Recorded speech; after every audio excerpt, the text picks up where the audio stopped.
So for this lesson, I'm going to be changing the color of this duck feather, otherwise also known as goose feather.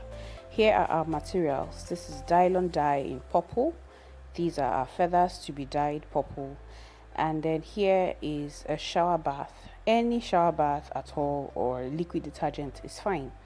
So we get a bowl of water and pour in a handful of liquid detergent, swish it, and introduce our feathers into the solution. So basically we soak feathers in detergent solution rather than soaking it in water in the case of when you're dyeing other materials. So now that is soaked, I'll boil about 2 liters of water in a pot and then introduce the dye powder. We just need a little quantity, just enough to turn the feathers into the desired color. We stir that. The pot is still under heat, that means the water is still boiling, and then we introduce the feather into the solution and stir properly so that the feathers will pick all the dye and be well soaked in the solution. So after about 15 to 20 minutes, I would bring out the feathers because from what I've observed, it has absorbed as much dye as I want. I then put it into a bowl of water and then transfer the bowl into a sink, and under running tap water I place 2 to 3 of the feathers under it. So we need to rinse off the excess dye extensively, especially when dyeing feathers. So that's why we have to make use of running tap water so that we don't have excess dye that would be left over in the feathers when it has dried. Sometimes if you have excess dye, you will notice that the edges of the feathers will appear darker than the rest. So that's why we have to rinse it thoroughly. Let each of them stay under the running tap water for at least a minute or so. That way you're sure that the excess dye has completely run off the feather.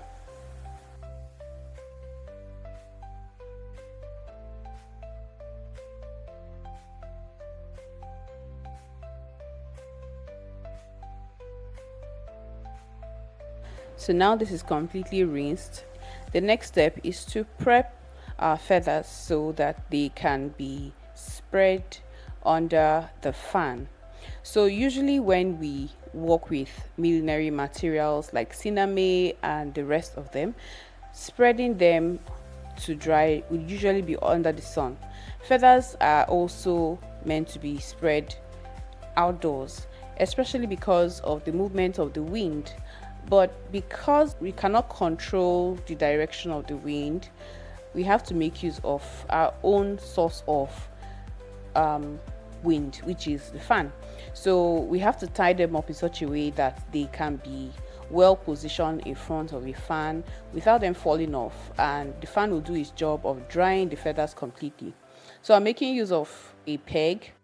I just tied a regular thread to the bottom of the feathers and then I'm attaching them to the pegs. So these pegs will go to the fan for drying.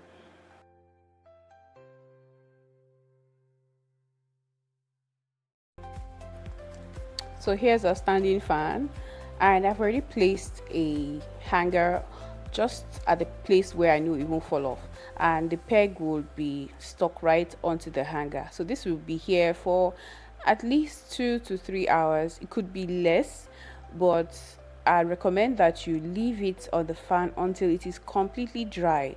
So it is dried now, and I'm just going to take it out of the hanger. So notice that even though the feathers are evenly dyed, the edges are a little bit crinkled. So the reason that this happened is because there was a power cut for a few minutes while the feathers was drying under the fan. So but this can be easily fixed. You get a flat iron and just pass the feather in between the blades or in between the 2 hot surfaces and we are good to go.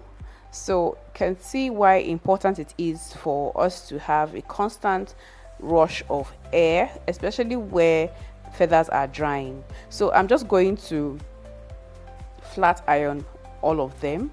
I'm sure that I can salvage a lot of them as compared to some that might be really really crinkled. So in summary, when dyeing feathers, two major things stand out.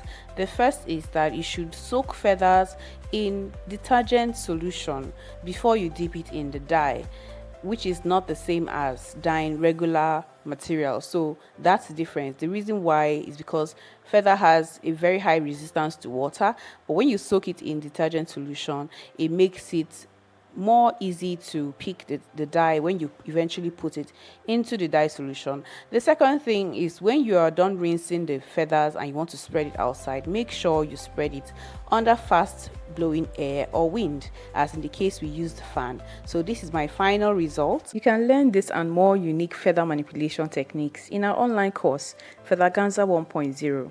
Learn to create beautiful and stunning feather headpieces from start to finish to improve on your skills and expand your product offerings. You can register through the link in the description or in the comments. And if you found this video helpful, give us a thumbs up, share and subscribe for more useful tips and tricks.